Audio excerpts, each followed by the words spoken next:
He wasn't the kind of man who raised his voice. Not in meetings, not in emails, not even when he caught a junior analyst misreporting projections. That was James Mercer, methodical, sharp, always measured. For 18 years, he had been the quiet engine behind one of the country's most respected private banks. Clients trusted the brand, executives praised its stability, and James, well, he knew better. It started with a spreadsheet, nothing dramatic. Just a quarterly reconciliation that didn't add up, a few figures off. Then a second report, this time with missing source trails. And then a projected liquidity ratio that looked suspiciously inflated, not by error, but by design. James dug deeper. What he found wasn't a mistake. It was strategy. A coordinated masking of the institution's declining solvency. On a cold Monday morning at 8:03 a.m., James sent a flagged internal memo to 3 senior board members. It was clear, technical, and quietly devastating. Our current capital buffer is insufficient to sustain a 10% market shock. The way these numbers are presented borders on misrepresentation. He expected a meeting, a discussion, maybe even a warning. What he got was silence. By Tuesday, the memo had disappeared from the internal server. He asked IT. They said they had no record of it. He forwarded the email again, this time copying legal. No reply. But by Friday, the head of compliance requested an informal coffee meeting. "You're creating unnecessary tension, James," she said, not unkindly. "Let's wait for the next quarter before raising any red flags. These things tend to resolve." But James had worked through enough financial storms to know. They dawn, resolve, they detonate. What haunted him wasn't just the numbers. It was the calm, the rehearsed confidence. The way everyone acted like risk was just a PR issue to be massaged. That weekend, he stayed in the office. Lights off, monitors glowing. He pulled reports, backed up databases, took photos of whiteboards during late-night executive huddles. He wasn't paranoid. He was preparing. Because the collapse wasn't theoretical anymore. It had already started. It was just moving slowly, like a fault line building pressure. By Monday, he submitted a formal risk alert to the National Regulatory Agency. Anonymous for now. He still believed the bank would come clean, issue a controlled statement, restructure the problem quietly. Instead, on Wednesday morning, he was removed from the group chat where core financial planning was discussed. His internal credentials were downgraded. No announcement. No confrontation. Just quiet exile. Then, the final straw. His access to archived audit trails, gone. He was being erased from the inside out. But James wasn't done. Not yet. He printed the most critical files. Created a master folder. Password encrypted. And at 10:41 p.m. that night, he sent a single message to a personal contact at the Financial Oversight Bureau. "If anything happens to me, the truth is in the file. You'll know which one.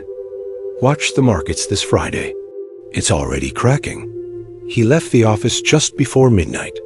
Security logs confirmed it. It was the last time anyone saw him. Thursday morning began like any other, except James didn't show up. Not at his desk, not in the break room, not on the system. For most employees, it was just a curious absence. "He's probably home sick," someone muttered. But for those who knew what he had been working on, the silence was unsettling. Upstairs, in the conference room with soundproof walls and coffee that never ran out, executives were preparing statements. Not about James, but about the bank's strategic liquidity realignment. A fancy phrase designed to say, "We're bleeding cash, but it's fine. Trust us." The files James had uncovered were never mentioned. His reports didn't exist. The phrase internal review was tossed around, but no one explained what it meant.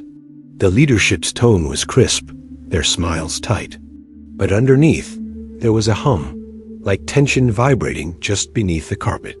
Someone had seen the alert he sent to the regulator. It had already reached the office of the deputy commissioner. But without James, without verification, it was just noise. A whisper from an unknown source. And whispers are easy to ignore when you control the narrative. At 11:17 a.m., an internal memo went out. All team leads to prepare for external audit readiness. Audit readiness. As if dressing a corpse would bring it back to life. Meanwhile, James's closest colleague, Ava, started to panic. She had received a strange message from him 2 days earlier. Just 2 lines. Check the client outflows. Compare the last 6 months. Something's wrong. At the time, she didn't think much of it. Now, she couldn't unsee the pattern. Millions had quietly vanished from institutional accounts. Money was being moved through shell clients, names that didn't match known investors. Documents that looked real, but felt airbrushed. Ava tried to find James. She called his phone. Disconnected. She went to his apartment. The lights were off. The mail untouched. A neighbor said they saw him leave late the night before, briefcase in hand, face unreadable. But no one had seen him since. At 2:42 p.m., an executive assistant noticed something strange. James's access badge had been used at a remote sub-office 3 hours outside the city, a branch that hadn't been operational in months. Security was dispatched. They found nothing. The cameras were off. The logs had been wiped. By 4:05 p.m., the phrase containment protocol started circulating in private Slack channels. No one defined it. But by 6 p.m., Ava's access to internal financial records was revoked. Just like James, something was closing in. Fast. That evening, the bank's head of communications drafted a press release titled, "Confidence in Our Future. Why We're Stronger Than Ever." It was full of platitudes, numbers that sparkled, quotes from board members. Not a word about instability. Not a word about risk. And certainly, not a word about James Mercer. At 9:14 p.m., Ava received a USB drive slid under her apartment door. No note. No envelope. She plugged it in. One folder. Encrypted. Its name. If _I_ disappear. Her hands shook as she stared at the screen. Inside that drive, the truth waited. Quiet, raw, and radioactive. Friday arrived under a low, gray sky. The kind that made everything feel heavier, like the world was holding its breath. At 8:11 a.m., Ava received an email from an address she didn't recognize. The subject line simply read, "He tried." No body text. No attachments. Just 2 words and an attached audio file. She hesitated for a moment before hitting play. James's voice crackled through her headphones. Calm, measured, but underneath, something else urgency threaded with finality. "If you're hearing this, I've already been cut off. They know what I found. I thought I could stop it, Ava. I really did. I thought someone would care." He paused. A long inhale. "Then, you'll find everything in the encrypted folder. Internal transfers, off-book transactions, falsified solvency reports. They covered it all, layer by layer. And the worst part? It's not incompetence. It's intent. They're moving money while pretending it's still there. A delay tactic. One that ends in disaster." She paused the recording, heart pounding. The encrypted USB from the night before, it wasn't just data. It was his confession. His last attempt to make someone listen. At 9:03 a.m., the bank held a press conference. Suits lined up in a pristine room. Polished branding in the background. Light jazz playing as reporters entered. The CEO smiled. Spoke about resilience, transition, and bold fiscal strategies. A journalist raised a hand. "Is it true that a senior risk officer has gone missing?" The CEO didn't blink. "We don't comment on internal personnel matters. But rest assured, the institution is secure." It wasn't, because at 9:36 a.m., the market began to react. First, the small tremor stocks dropping a few cents. Then, entire portfolios hemorrhaging value. A regional bank issued a freeze. Another followed suit. The fault line James had warned about was cracking publicly. Meanwhile, Ava was deep inside the encrypted folder. The files were detailed, ruthless, irrefutable. She saw everything. Doctored emails between compliance officers. Transaction routes bouncing through countries with no oversight. A strategy memo titled, Delay, Divert, Dissolve. By 11:12 a.m., she forwarded the entire archive to 2 journalists, 3 regulators, and 1 international watchdog. No message, just the facts. James's work finally unleashed. And then, as she was about to send a final email to James's old address, a new message arrived. Time-stamped 4:07 a.m. Subject, let it burn. The body contained only 1 line. If the system wants silence, then the noise must come from us.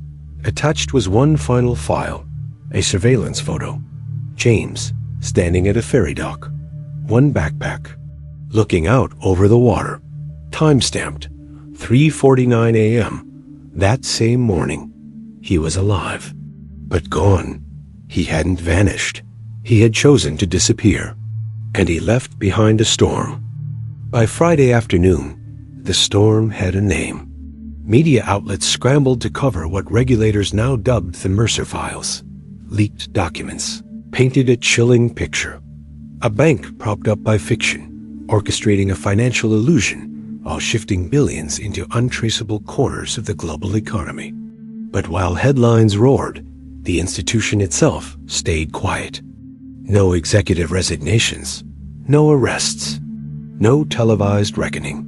The PR machine pivoted quickly from denial to diversion. They blamed a disgruntled employee, unauthorized data breaches, misinterpreted figures. And slowly, the public narrative began to fog over. James Mercer's name became a footnote, a brief curiosity, a ghost story in financial circles. Ava watched it happen in real time. The truth was too big, too uncomfortable. People preferred the version that hurt less. That made James a paranoid overachiever, not a whistleblower. That made the collapse a market adjustment, not a crime. And when the bank received an emergency bailout 3 days later, the cycle was complete. Back to business, back to silence. But Ava couldn't go back. The encrypted folder had become her obsession. She decrypted more files, traced emails, found patterns even James hadn't cracked. There was a timeline, a plan for controlled collapse, a way for the top to exit before the bottom caved in. And they had almost pulled it off. Until he didn't stop it. But he made sure they'd never forget it.